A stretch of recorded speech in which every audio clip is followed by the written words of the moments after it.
Unified 911, anong matutulong namin sa'yo? Anya ti may tulong miken ka po. Anong may tatabang ko sa imo? Unsay akong ikatabang nimo? Ngini makadabang na misel ka no? Sa anumang wika o dialekto, may tulong na darating sa iyo.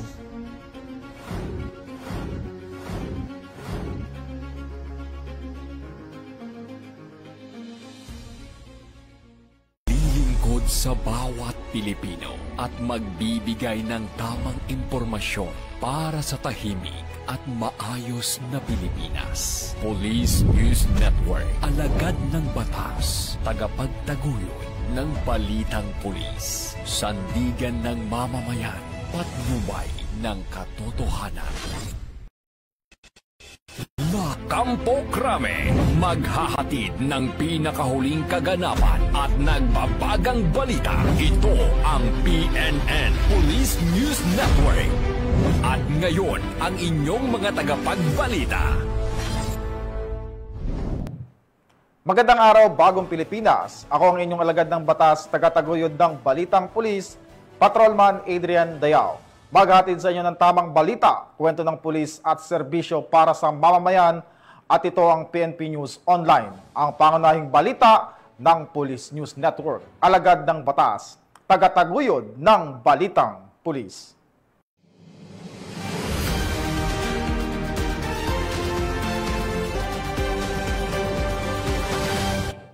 Narito ang mga balitang dapat nyong abangan.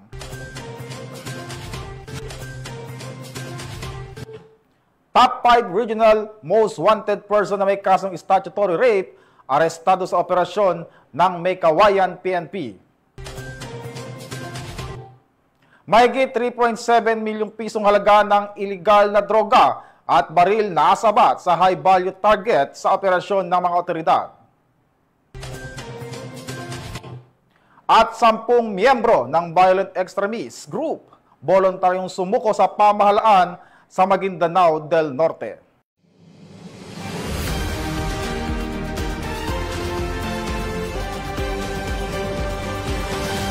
Narito ang mga balitang hatid ng ating PNN correspondents mula sa iba't ibang panig ng bansa.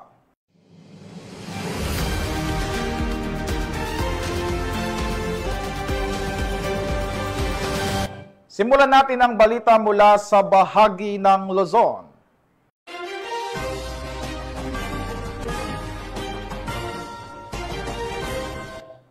La Union Police Provincial Office at St. John Bosco College of Northern Luzon nilagdaan ang MOU para suportahan ang mga criminology student. Ibabalita yan ni Police Corporal J.R. Del Mendo. Formal nang nilagdaan kahapon, Disyembre 1, 2025, ang Memorandum of Understanding o MOU sa pagitan ng La Union Police Provincial Office sa pangunguna ni Police Colonel Redentor C. Olsano, Provincial Director, at ng St. John Bosco College of Northern Luzon na kinatawan ni Retired Police Colonel Eduardo C. Abaday, Dean ng College of Criminology. Ginanap ang pagpirma sa Camp Diego Silang, Carlatan, City of San Fernando, La Union bilang pagpapalakas ng ugnayan ng dalawang institusyon para sa on-the-job training program ng mga mag-aaral sa criminology. Sa ilalim ng kasunduan, tatanggapin ng La Union PPO ang mga OJT mula sa St. John Bosco College of Northern Luzon at bibigyan sila ng angkop na pagsasanay upang higit pang malinang ang kanilang kaalaman at kasanayan sa larangan ng criminology. Layunin nitong matulungan ng mga mag-aaral na magkaroon ng aktwal na karanasan sa serbisyo at maihanda sila para sa kanilang propesyon sa hinaharap. Inaasahang higit pang mapatitibay ang ugnayan ng pulisya at akademya sa pamamagitan ng programang ito bilang suporta sa paghubog ng susunod na henerasyon ng mga tagapagpatupad ng batas. Mula dito sa Ilocos Region, ito ang inyong PNN Correspondent, Police Corporal J.R. Del Mendo, alagad ng batas, tagataguyod ng Balitang Pulis. Maraming salamat sa iyo, Police Corporal Del Mendo. Sa kulungan ng bagsak ngayon ng isang top 5 regional most wanted person na may kasong statutory rape sa operasyon ng May Kawayan PNP. Patroluman Mildred Tawagon, ibalita mo. Ito ng May Kawayan City Police Station ng isa sa top 5 most wanted person, regional level sa isang mabilis at matagumpay na operasyon sa barangay Saloysoy, May Kawayan City, Bulacan nito lamang ika-1 ng Disyembre taong kasalukuyan. Kinilala ni Police Lieutenant Colonel Melvin M. Florida Jr., hepe ng May Kawayan CPS, ang suspect na si alias Bajay, 26 anyos at residente ng naturang barangay. Nadakip ang akusado sa ikinasang operasyon ng pinagsanib na puwersa ng May Kawayan CPS at Provincial Intelligence Team Bulacan East. Ang pag-aresto ay isinagawa sa bisa ng warrant of arrest para sa kasong statutory rape na inilabas ni Honorable Olivia V. Escobia Samar, presiding judge ng Regional Trial Court Branch 79 Malolos City, na walang inirekomendang piyansa. Ipinaalam sa akusado ang kanyang mga karapatan sa wikang kanyang nauunawaan bago isinailalim sa wastong dokumentasyon at tamang disposisyon. Patuloy ang Bulacan PNP sa ilalim ng pamumuno ni Police Colonel Angel L. Garciliano, Provincial Director ng Bulacan Police Provincial Office, sa mas pinaigting na kampanya laban sa kriminalidad at sa mahigpit na pagpapatupad ng batas. Ang matagumpay na operasyon ay patunay ng dedikasyon ng kapulisan sa paghahatid ng hustisya at ng kanilang hindi matitinag na serbisyo para sa kapayapaan at seguridad ng publiko sa lalawigan. Mula dito sa Bulacan Police Provincial Office, ako ang inyong PNN correspondent, Patrolwoman Mildred A. Tawagon, alagad ng batas, tagataguyod ng Balitang Pulis. Maraming salamat, Patrolwoman Tawagon. Tulong mula sa puso ang hatid ng PNP Bicol matapos ang gift-giving activity at skills training para sa mga residente ng Catanduanes. Ang magandang balita mula kay Patrolwoman Vanessa Sol. Ay na naisagawa ng Gigmoto Municipal Police Station, katuwang ang mga barangay tanod at miyembro ng KKK, ang gift-giving activities sa Barangay Biong Gigmoto, Catanduanes. Layunin ng proyektong ito na magatid ng agaran at praktikal na tulong sa mga pamilya, partikular na sa mga nangangailangan ng proteksyon at suporta. Ilan sa mga ipinamahaging regalo ay ang mga pangunahing pangangailangan tulad ng tsinelas, tuwalya, kulambo at mga gamot. Samantala, matagumpay ding nais sa katuparan ng Catanduanes 2nd PMFC RPSB team sa pakikipagtulungan ng Catanduanes State University ang 2-day skills training on creative craft para sa Maysuram Women's Organization sa Barangay Maysuram, Karamuran, Catanduanes. Isang patunay ang dalawang aktibidad na patuloy ang pagtutulungan at malasakit ng kapulisan at komunidad tungo sa mas ligtas at maunlad na Catanduanes. Mula dito sa Legazpi City, Albay, ako ang inyong PNN correspondent, Patrolwoman Vanessa Sol, alagad ng batas, tagataguyod ng Balitang Pulis. Maraming salamat sa iyo, Patrolwoman Sol. Simulan natin ang balita mula sa bahagi ng Visayas.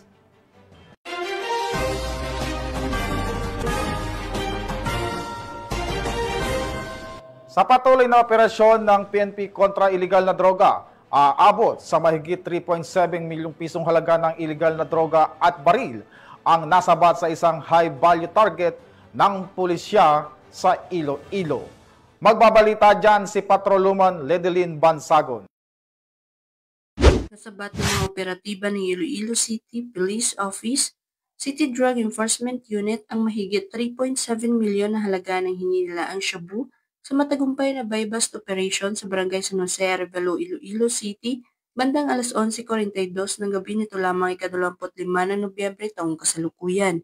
Kinilala ni Police Captain Roque Meno III, officer in charge ng ICPO CDEU, ang suspect kay alias Von, 47 taong gulang, may asawa at 3 anak, isang high-valued individual na residente ng barangay na Mukon, Tigbawan, Iloilo. Inamin nitong 3 buwan na pala siyang nasangkot sa illegal na droga, ngunit tumanggi itong magbigay ng dahilan kung bakit siya pumasok sa naturang aktibidad. Ayon kay Police Captain Jimeno III, matagal na surveillance at monitoring ang sinagawa bago na sa katuparan ng operasyon. Sa isinagawang entrapment operation, nakabili ang pusher buyer ng isang sachet ng hinilaang shabu mula kay alias Von gamit ang 15,000 pesos na buy-bust money. Na-recover mula sa suspect ang 10 na bulto ng hinilaang shabu, 12 nut-tied sachet ng hinilaang shabu, at isang caliber .38 revolver na may live ammunition. Sa kabuuhan, nasa humigit kumulang 550 gramo ang kabuuang bigat ng nakuhang shabu na may estimated standard drug price na 3,740,000 pesos. Nakadetine na si alias Von sa Iloilo City Police Station 6 para sa nararapat na dokumentasyon at nakatakdang sampahan ng kasong paglabag sa Republic Act 9165 o ang Comprehensive Dangerous Drugs Act of 2002. Patuloy pang isinasagawa ng mga kapulisan ng mas malalim na investigasyon upang matukoy ang iba pang kasabwat ng sospek. Naninindigan ng Iloilo City Police Office na hindi nito titigilan ang kampanya laban sa iligal na droga. Tiniyak din ng mga pulisya na manatili ang kanilang maigting na operasyon para sa isang mas ligtas at mas mapayapang Iloilo City. Mula dito sa Police Regional Office 6, ako ang inyong Police News Network Correspondent, Patrolman Ledelyn Bansagon, alagad ng batas, tagataguyod ng Balitang Pulis. Maraming salamat, Patrolman Bansagon. Samantala, lalaking may kasong may kaugnay sa illegal na droga. Natiniguri ang top 8 regional most wanted person ang arestado ng mga otoridad sa Bohol. Patrolman Judith Nicanor sa report. Arestado ng Ubay Bohol PNP ang top 8 most wanted person provincial level na may kasong paglabag sa Sections 5 and 11 ng Republic Act 9165 o ang Comprehensive Dangerous Drugs Act of 2002 matapos itong maaresto ng mga otoridad sa Purok 2 Benliu, Ubay Bohol nito lamang nakaraan. Kinilala ni Police Captain Amelito Miloria, Chief of Police ng Ubay Municipal Police Station, Bohol Police Provincial Office, ang wanted na suspect na si Albert, 22 anyos na residente ng naturang lugar. Ang suspect ay naaresto sa bisa ng warrant of arrest para sa kasong paglabag sa Sections 5 and 11 ng Republic Act 9165 na inisyo ni Honorable Glenn Pilosas Pergamino, Presiding Judge ng RTC Branch 52, Talibon, Bohol. Ang pag-aresto kay Albert ay nagsisilbing matibay na patunay ng tuloy-tuloy na pagsisikap ng kapulisan ng Ubay Bohol sa pagsubaybay sa mga wanted na tao, isang malinaw na mensahe na walang sino man ang makakawala sa batas. Mula dito sa Central Visayas, ako ang Police News Network Correspondent, Patrolwoman Judith Nicanor, alagad ng batas, tagataguyod ng Balitang Pulis. Maraming salamat sa iyo, Patrolwoman Nicanor. Mahigit 3 milyong pisong halaga ng shabu ang nasabat sa anti-illegal drug operation ng PNP Drug Enforcement Unit 8 sa Tanawan, Leyte at 2 high-value target ang naaresto. Patrolwoman Cristel Palafox, magbabalita. Tinatayang 3,604,000 pesos ang halaga ng shabu ang nasabat sa 2 high-value individual sa kinasang bypass operation ng mga operatiba sa Bypass Road, Barangay Baras, Tanawan, Leyte. Bandang alas 12:23 ng umaga nang ikasang operasyon ng mga tauhan ng Regional Police Drug Enforcement Unit 8 sa koordinasyon sa Tanawan Municipal Police Station. Na-recover sa mga suspek ang 9 na pakete ng hininalang shabu na may tinatayang timbang na 530 gramo na nagkakalaga ng 3,604,000 pesos, isang 500 peso bill na ginamit bilang buy-bust money kasama ang 15 na 1,000 peso bill at isang 500 peso bill na ginamit bilang budol money, isang motorsiklo at mga drug paraphernalia. Maharap ang mga suspek sa kasong paglabag sa Section 5 at 11, Article 2 ng RA 9165 o Comprehensive Dangerous Drugs Act of 2002. Ang matagumpay na operasyon ay bunga ng pagpapaigting ng Regional Police Drug Enforcement Unit 8 katuwang ang iba pang ahensya ng gobyerno sa kampanya laban sa ilegal na droga upang matiyak ang kaayusan at kapayapaan sa nasasakupan. Patuloy ang paglilingkod ng kapulisan sa bagong PNP para sa bagong Pilipinas, serbisyong mabilis, tapat at nararamdaman. Mula dito sa Eastern Visayas, ako ang inyong PNN Correspondent, Patrolwoman Palafox, alagad ng batas, tagataguyod ng Balitang Pulis. Maraming salamat sa iyo, Patrolwoman Palafox. Simulan naman natin ang balita mula sa bahagi ng Mindanao.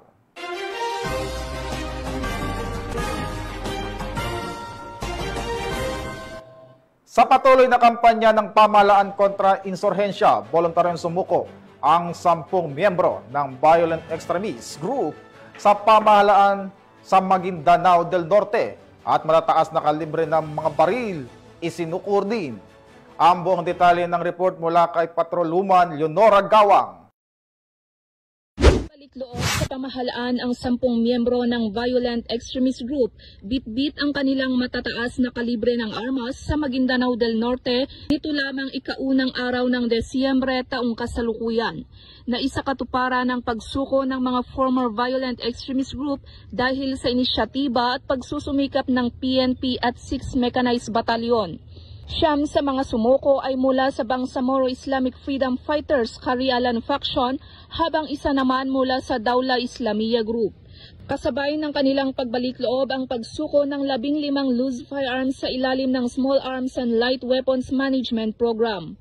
Ang pagbalik loob ng mga dating miyembro ng violent extremist group ay isang patunay ng matagumpay na pagsisikap at pagtutulungan ng PNP, kasundaluhan at lokal na pamahalaan na nagpapakita ng epektibong implementasyon ng mga programa ng pamahalaan na maibalik sa pamayanan at mabigyan ng pangalawang pagkakataon ang mga dating lumalaban sa gobyerno upang maging produktibong miyembro ng pamayanan kapiling ang kanilang pamilya at mahal sa buhay. Mula rito sa rehiyon ng Bangsamoro, ako ang inyong Police News Network Correspondent, Patrolwoman Leonora Gawang, alagad ng batas, tagataguyod ng Balitang Pulis. Maraming salamat, Patrolwoman Gawang. At mga ka-PNN, 23 days na lang, Pasko na.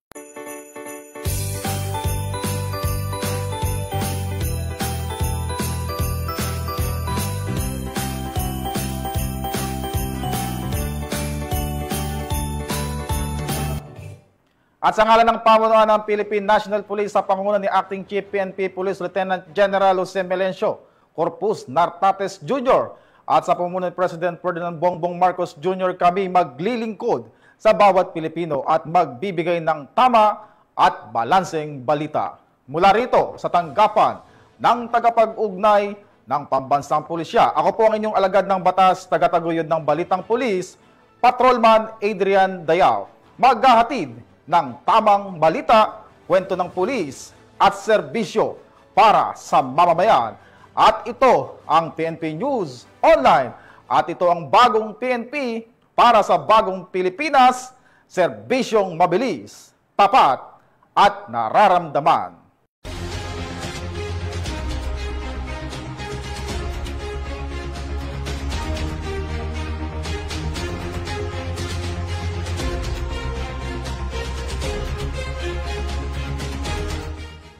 Police News Network, alagad ng batas, tagapagtaguyod ng Balitang Pulis.